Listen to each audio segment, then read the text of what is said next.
Hello my dear student, मैं हूं सुधीर पांडे। आप देख रहे हैं 100 times education, the branch of knowledge. We believe in quality teaching.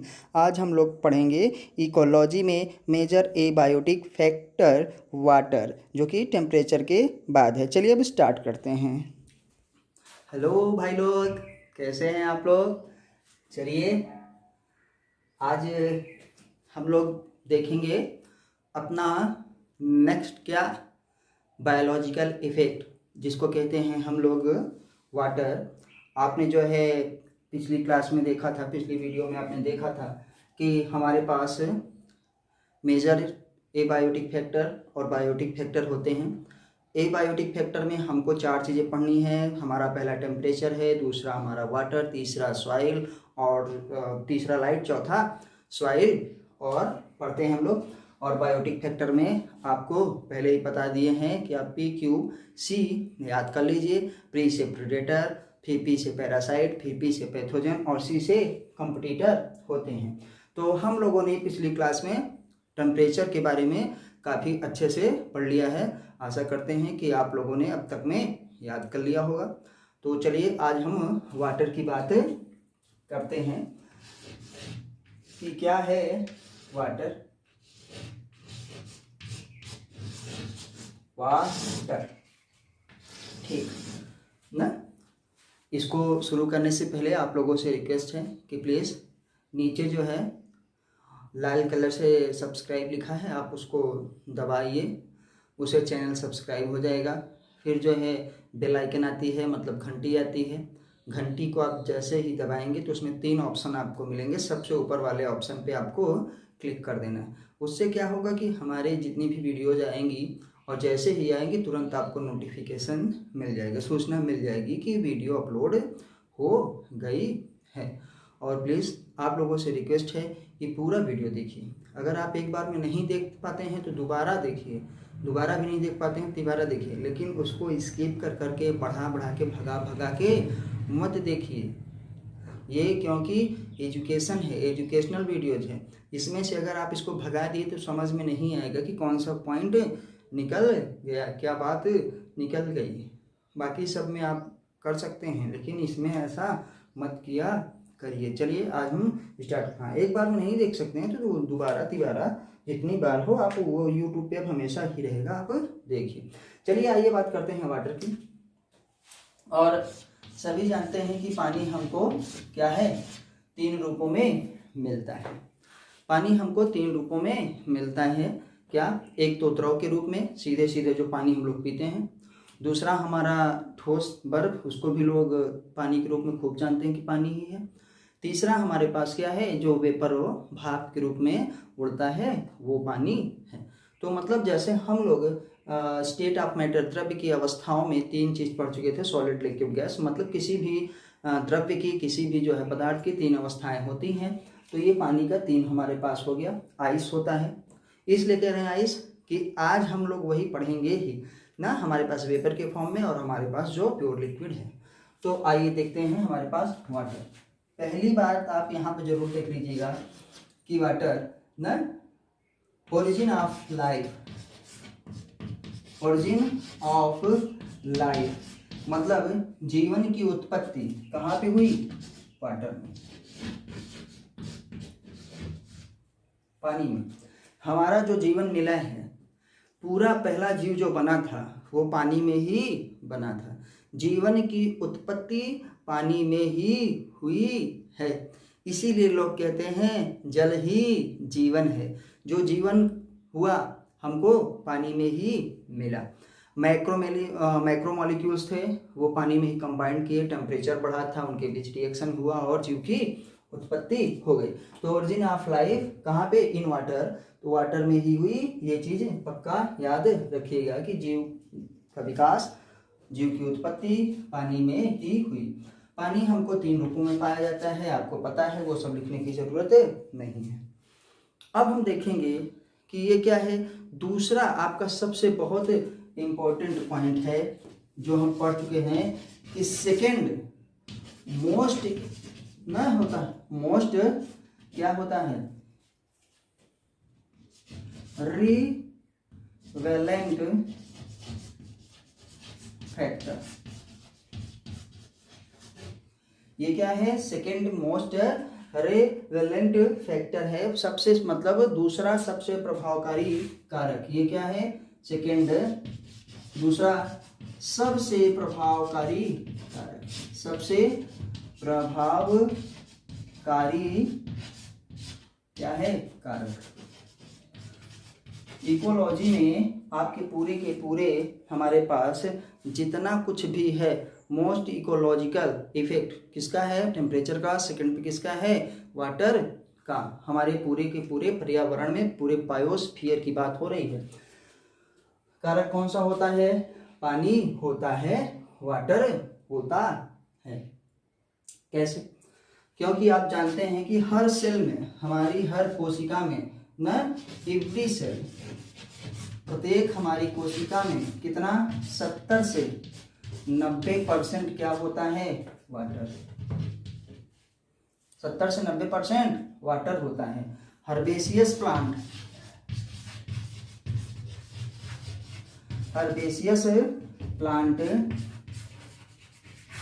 Herbaceous plant का मतलब हमारे पास जितने पत्तेदार सब्जियां हैं, पौधे वाले हैं, चौराई, पालकी, तमाम चीज घास फूस वाले, उनमें हमेशा 85 से 90% पानी ही होता है। ये आपको पानी के साथ इसका इम्पोर्टेंस अभी बता रहे हैं कि कितना इम्पोर्टेंट है ना। हमारी पूरी की पूरी बॉडी का बता दिए 70 से 90%। हर्बेशियस प्लांट क्या है? 85 से 90% पानी ही होता है। हमारे पास वाटरमेलन है। वाटरमेलन मतलब आप क्या कहेंगे इसको? तरबूजा। इसमें क्या है? 90 से 92% पानी ही है। 90 से 92% वाटर। यहाँ 90 से 92% क्या है? Water. Every cell contain 70 to 90% क्या है? वाटर। और देखिए, हमको जब पानी की कमी होती है, डॉक्टर साहब क्या है? तुरंत क्या है? बोतल लगा देते हैं। जैसे आज आप सुन लीजिए, थोड़ा सा कंसेप्ट सुन लीजिए कि आपको प्यास क्यों महसूस होती है, प्यास आपको क्यों लगती है। क्या पेट में से पानी हट गया? नहीं। हमारी जो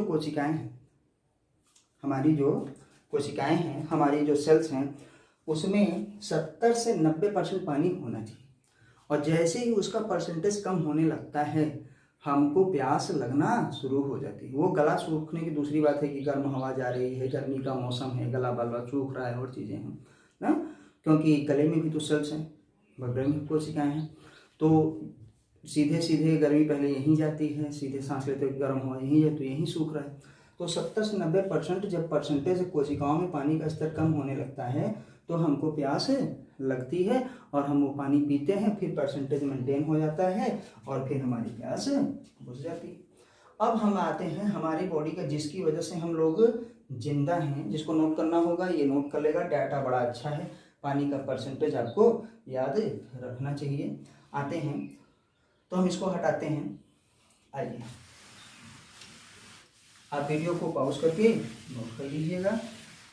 चलिए देखते हैं। अब हम थोड़ा सा आगे ये देखने वाले हैं कि जिसकी वजह से हम जिंदा हैं, हमारा प्रोटोप्लाज्म क्या है? Physical basis of life. क्या कहेंगे? जो हमारा प्रोटोप्लाज्म है, प्रोटोप्लाज्म, ऐसी प्रोटोप्लाज्म को हम लोग क्या कहते हैं? और क्या कहते हैं? साइटोप्लाज्म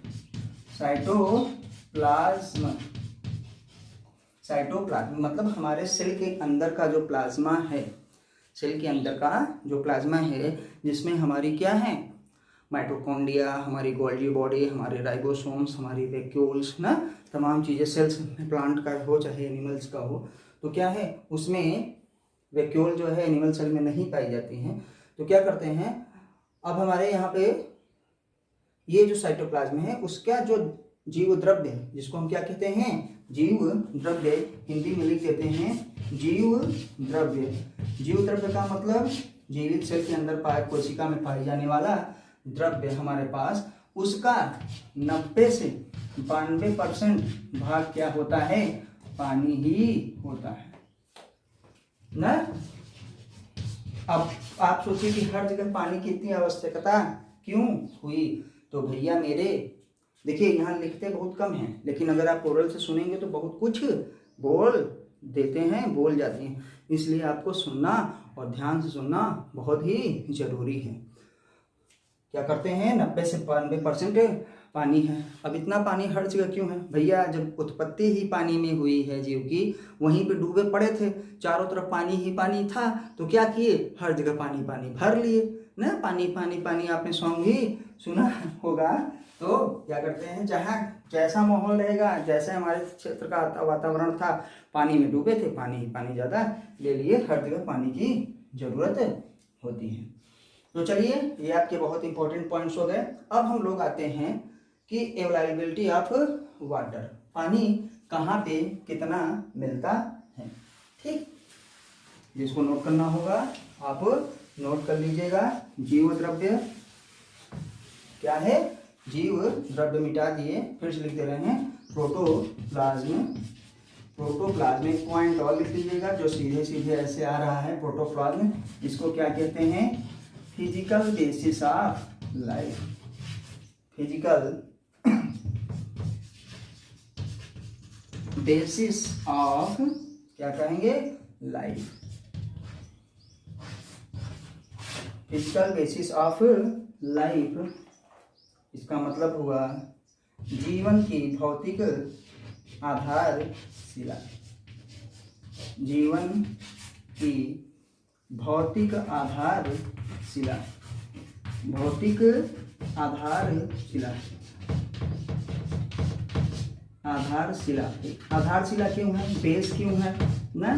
क्यों कहते हैं? क्योंकि अगर ये सूख गया ना, तो प्रोटोप्लाज्म अगर सूख गया तो डेड हो गई, मृत्यु हो जाती है। इस वजह से ये है प्रोटोप्लाज्म। प्रोटोप्लाज्म को जीव द्रव्य हिंदी में कहते हैं, और फिजिकल बेसिस ऑफ लाइफ होता है हिंदी इसकी जीवन की भौतिक आधारशिला कहा जाता है। भौतिक आधारशिला कहने का मतलब हमारे पास कि जीवन जीने के लिए बहुत ही ज़्यादा जरूरी है, और इसमें 90 से 92% क्या होता है?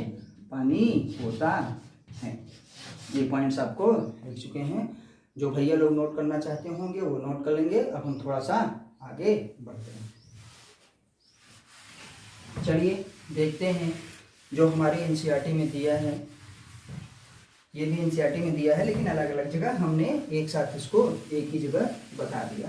आइए देखते हैं हमारे पास ओरिजिन ऑफ लाइफ कहाँ पे हुई? वाटर में। जीवन की उत्पत्ति, और आपको बता दें कि हम एक बार श्रीमद् भागवत सुन रहे थे, और उसमें भी महाराज जी ने बताया कि जीवन की उत्पत्ति कहाँ पे हुई? पानी में हुई थी। तो मतलब साइंस भी वहीं से डेवलप हुआ है, वो पहले से ही उनको पता था। अब देखते हैं हमारे पास अवेलेबिलिटी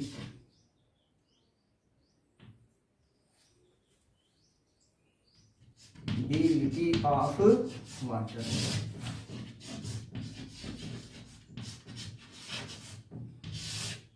ना, पानी की उपस्थिति, पानी की उपस्थिति या पानी की मात्रा। पानी कहाँ, पानी की कितनी ज्यादा उपस्थिति है।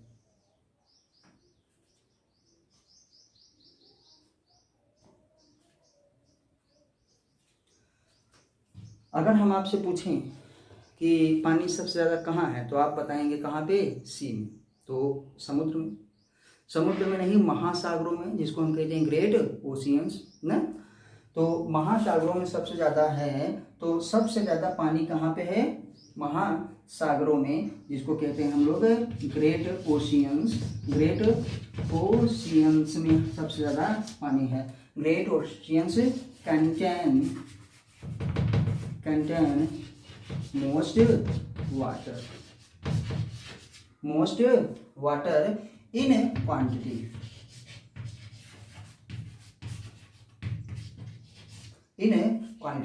मतलब क्वांटिटी का मतलब कि वहां पे मात्रा में ज्यादा है।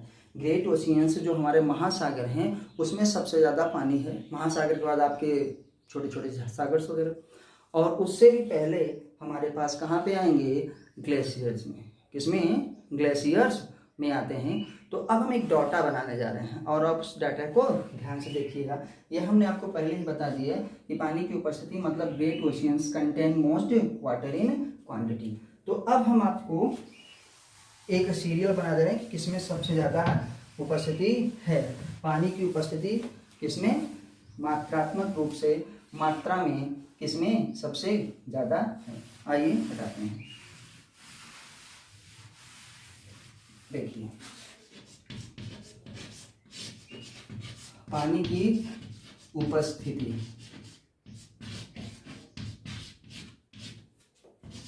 मात्रा में, इस समय कहाँ हम लिख रहे हैं मात्रा में, क्वांटिटी में कितनी कहा जाता है।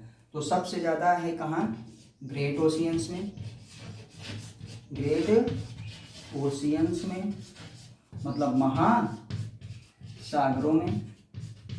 सागर मतलब समझते हैं ना, सागर किनारे दिलिये पुकारे महासागरों में। ठीक, उसके बाद हमारे पास क्या है, ग्लेशियर्स।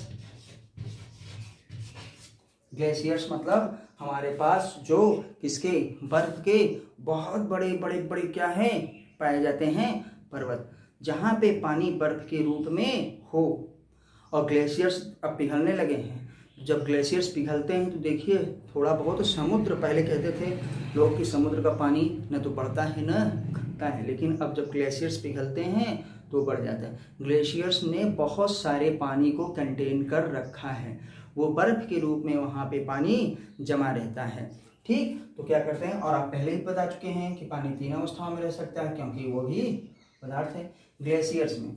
उसके बाद हमारे पास कहाँ आते हैं, ग्लेशियर्स मतलब बर्फ के पर्वत, बर्फ सॉरी उल्टा कर दिए। देखिए अगर एक आध जो स्पेलिंग या पाई मात्रा गलती हो जाती है तो थोड़ा समझने का प्रयास करिएगा। बर्फ के पर्वत। ठीक, उसके बाद हमारे पास क्या आते हैं, हम लोग रिवर्स वगैरह हमारे हैं, नदियां हैं। ठीक, नदियां हमारे पास, हमारी नदियां हैं जिसको हम लोग माता कहते हैं, नदी मैया हैं। तो क्या कहते हैं, नदियों में। और हमारे पास जो सबसे ज़्यादा इम्पोर्टेंट है, हमारे पास ग्राउंड वाटर। क्या है, ग्राउंड वाटर है। ठीक, तो हमको इसको ऊपर करना है, इसको नीचे करना है, क्योंकि ग्राउंड में जो पानी पाया जाता है, जो वाटर पाया जाता है, वो नदियों की अपेक्षा थोड़ा ज़्यादा ही है, समझ लीजिए। अब भले कहीं कहीं सूखने लगा है, ज़मीन में पानी नहीं पाया जाता है, यहाँ पानी नहीं है, तो याद करने के लिए आपको ट्रिक बता रहे हैं कि वहाँ पे हम लोग अभी पढ़े थे पीछे P3 ना, किसमें, बायोटिक फैक्टर में पढ़ेंगे। इसमें क्या कर रहे हैं, QR ना, एक जी से ग्रेट ओशियन, एक जी से ग्लेशियर, एक जी से हम क्या पढ़ लेते हैं, ग्राउंड वाटर, जो हमारे भूमि का जल है, जिसको हम खनिज जल कहते हैं, जिसको हम ट्यूबवेल के द्वारा, हैंडपंप के द्वारा, अन्य मशीनों के द्वारा निकालते हैं अपने पीने के लिए। ठीक, तो क्या करते हैं अब हमारे पास यहाँ पे, और रिवर्स जो हमारी नदियाँ हैं। ठीक, तो ये हमारे पास क्या हो गया, तो आप इसका एक फार्मूला भी बना लीजिएगा ताकि आपको याद रहे। P3R, P3 क्या है, G3R, सॉरी ब्लंडर मिस्टेक, बहुत बड़ी मिस्टेक हो गई कि G3R। G3 का मतलब एक जी का ग्रेट ओशियंस, एक जी का ग्लेशियर्स, एक जी का हमारे पास ग्राउंड वाटर जो खनिज जल है, जो नीचे है, भूमि में है, और ए और आर का मतलब आपको पता हुई हो गया कि रिवर्स की बात कर रहे हैं। तो ये हमारे पास क्या है, मात्रा के आधार पर था। क्या, मात्रा के आधार पर कि यहाँ कितनी ज़्यादा है, जिसको हम लोग क्वांटिटी कहते हैं। ये क्वालिटी के आधार पर नहीं है, क्वालिटी के आधार पर नहीं है। तो आते हैं, अब हम क्या देखेंगे, जिसको नोट करना होगा ये भैया लोग नोट कर लेंगे। ठीक, आते हैं, अब हम यहीं पे उपस्थिति किसके आधार पे करेंगे, गुणवत्ता के आधार पर, गुणवत्ता के आधार पर, गुणवत्ता के आधार पर,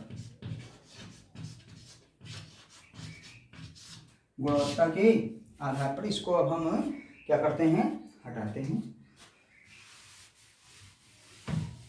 गुणवत्ता के आधार पर आप अगर देखिए तो समुद्र का पानी पीने लायक नहीं होता है, समुद्र का पानी पीने लायक नहीं होता है। क्यों? इसीलिए कहते हैं कि वो खारा पानी है, जब उसमें सर्फ एक्सल नहीं काम करता तो हम लोग पिएंगे क्या? क्यों? क्योंकि उसमें नमक ज़्यादा है, शुद्ध नहीं। और जब हम अगर सर जी पूछें अगर कि अगर पी ही लिए तो क्या होगा, तो प्यास ही नहीं बुझेगी। कर नहीं, अगर प्यास बुझ गई तो क्या होगा? हाँ, तो बता रहे हैं कि क्या होगा। जैसे ही हम उसको पिएंगे हमारे पेट में जाएगा, उसका एब्जॉर्प्शन होगा, आंत में उससे पहले जाएगा, तो आंत पेट के बीच का जो हमारे पास कंडीशन है वो हाइपरटोनिक हो जाएगा। आपने सॉल्यूशन में पढ़ा होगा या हम आगे पढ़ाएंगे तो हाइपरटोनिक सॉल्यूशन हो जाएगा। जब हाइपरटोनिक सॉल्यूशन हो जाएगा तो उसको मेंटेन करने के लिए और पानी की जरूरत चाहिए हाइपोटोनिक सॉल्यूशंस बनाने के लिए। क्या हाइपोटोनिक मतलब कि नमक कम हो, या आइसोटोनिक बनाने के लिए कि एक समान हो जाए। आइसोटोनिक बनाने के लिए हमारे पेट की कोशिकाओं से, हमारी आंत की कोशिकाओं से पानी और निकल के आएगा, पानी और निकल के आएगा कि उसमें मिल जाए और हमारा जो कंडीशन है वो सही हो जाए।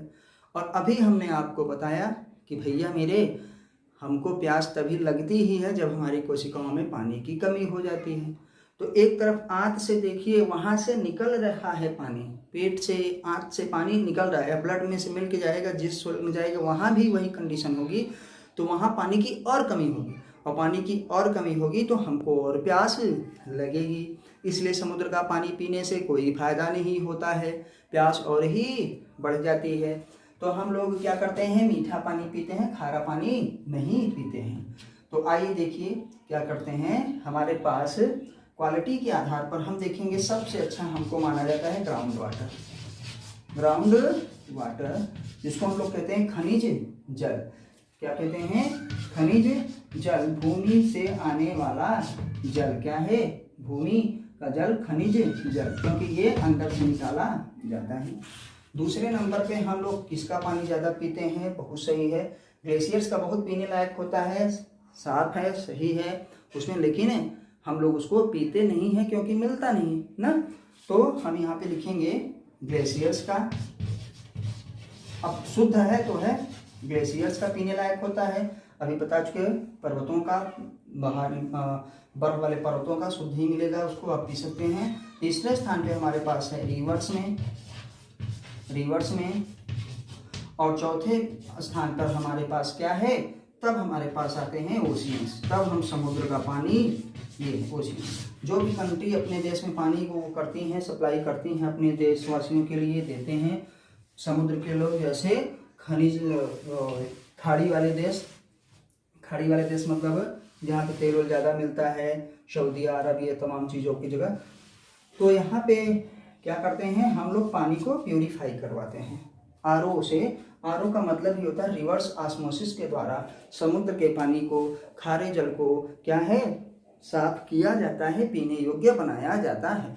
और हम आपको बता चुके हैं कि लैब में पानी बनाकर कोई नहीं देता है, क्योंकि वो प्रोसेस बहुत ही कॉस्टली होता है। अब आते हैं कि ऐसा क्यों, यहाँ पे क्या है, यहाँ पे ऐसा क्यों है कि ये बहुत ही हमारे लिए ग्राउंड वाटर अच्छा है, ओशियंस जो है नहीं सही है।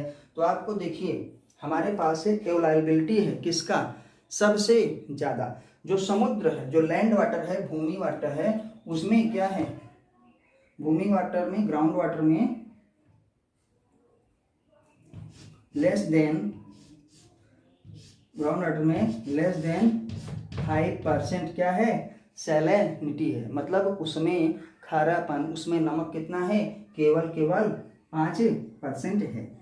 रिवर्स में हमारे पास कितना है, 30 से 35%, 30 से 35% होता है। और हमारे पास क्या है, समुद्र में, ये सी का है, 30 से 35% सी का, सॉरी मतलब समुद्र का, ओशियंस का। सोचिए 30 से 35% में, उसके में जितना उसका पानी आप लेंगे उसका 30 से 35% तो उसमें आपको नमक ही मिल जाएगा, खारापन रहेगा, वो अशुद्ध रहेगा।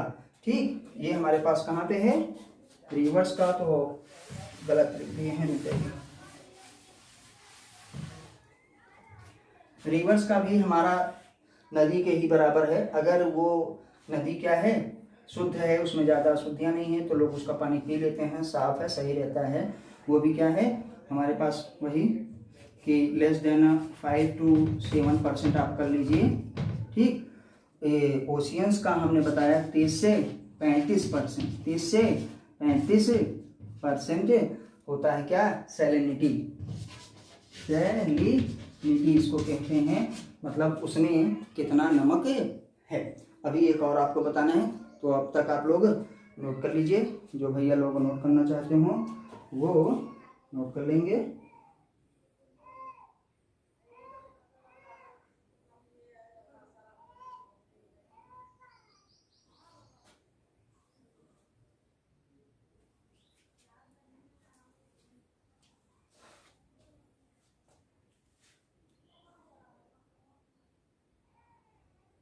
चलिए, हो गया होगा। अच्छा, आप थोड़ा सा ये बताइए, देखिए अगर सिंबल में आप कंफ्यूज मत होइएगा। हमने ये सिंबल बताया है कि जो ये ग्राउंड वाटर है ये ज़्यादा है कि हाँ लेस देन 5%। अगर हम कहें तो ये ग्राउंड, ये ज़्यादा की तरफ, इधर कम, तो ये कह रहे हैं कि ग्रेटर देन 5%, तो ये हो जाएगा उल्टा लेस देन 5%। इसकी सैलिनिटी क्या है, लेस देन 5% सैलिनिटी होती है। कहीं कहीं की भूमि का खारा पानी मिल जाए, नहीं तो नहीं मिलता है। ग्लेशियर्स का पता नहीं है, ग्लेशियर्स का आप नॉर्मल ही रखिए 5 के ही पास, क्योंकि वो भी दिया जाता है रिवर्स का। तो ओशियन में सैलिनिटी 30 से 35% है, मतलब उसमें खारापन बहुत ज़्यादा है। और हाइपर सैलून वाटर, अब हम इसको मिटा रहे, एक और लिखना है। 3 हमारे पास हो गए हैं।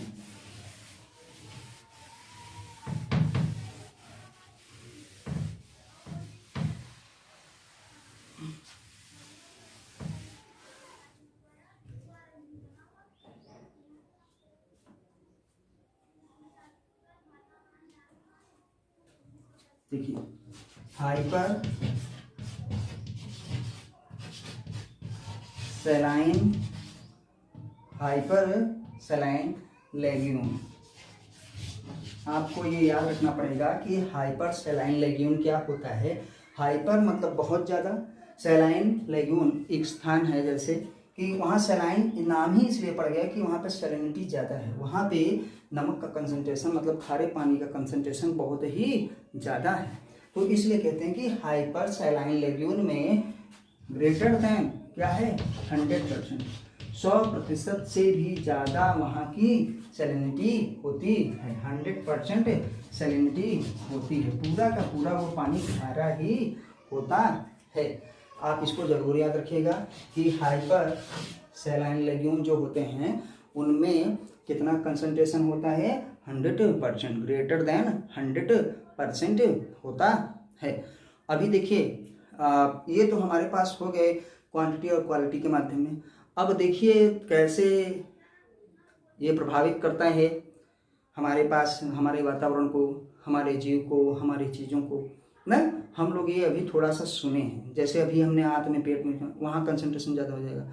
जहाँ पे खारा पानी ज़्यादा रहेगा वहाँ पे पौधे की ग्रोथ कम होगी, वहाँ पे हमारे सीड्स का जर्मिनेशन बहुत ही लेट में हो गया, नहीं होगा।